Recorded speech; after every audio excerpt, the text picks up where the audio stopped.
বাণিজ্য মন্ত্রণালয় প্রতি কেজি ইলিশের রপ্তানি মূল্য 2024 সে দেওয়া হয়েছিল $10, এবার তারা বাড়িয়েছে 12.12 $25 সেপ্টেম্বর পর্যন্ত ডলারের ক্রয় মূল্য 121.72 টাকা ছিল।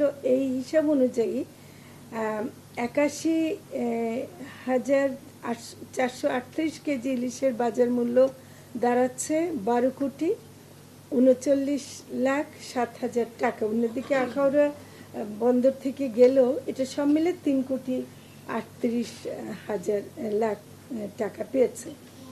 আর যেটা হলো যে যেটা রপ্তানিকারকদের বড় সমস্যা হচ্ছে কি, বাংলাদেশে কমপক্ষে 1500 টাকার নিচে ওরা কিনতে পারছে না, একেবারে কম দামে ও যদি কেনে, আর ওদিকে বিক্রি করতে হচ্ছে 1250 টাকায়।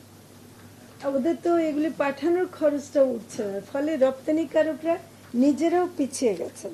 আর এমনিতে দামের কথাটা যদিও এখানে আমরা লিখিনি, কিন্তু আমাদের মানে গতকাল পর্যন্ত যে দাম, আসলে দামটা তেমন কমেনি। আমরা ঢাকা, বরিশাল, চট্টগ্রাম, ময়মনসিংহ সব জায়গায় নিয়েছি, আমি শুধু ঢাকাটাই বলি।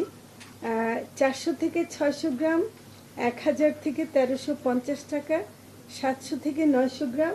আসলে কিন্তু ইলিশ মজা যদি বলেন কোনটা বেশি স্বাদ, সেটা হলো এইটাই, মানে 1 কেজির উপরে খেতে ভালো, দেখতে ভালো, কিন্তু আসল স্বাদটা হয় 1 কেজির নিচে হলে, সেটা 1400 থেকে 1700 টাকা। আর 900 গ্রামের উপরে সেটা 1800 থেকে 2500 টাকাও মানে হচ্ছে, এটা ওজন অনুযায়ী, সাইজ অনুযায়ী হচ্ছে। তো সেক্ষেত্রে আমি খুব যে সুখবর দিতে পারছি তা না, এবং আমি দুঃখ প্রকাশ করছি, এবং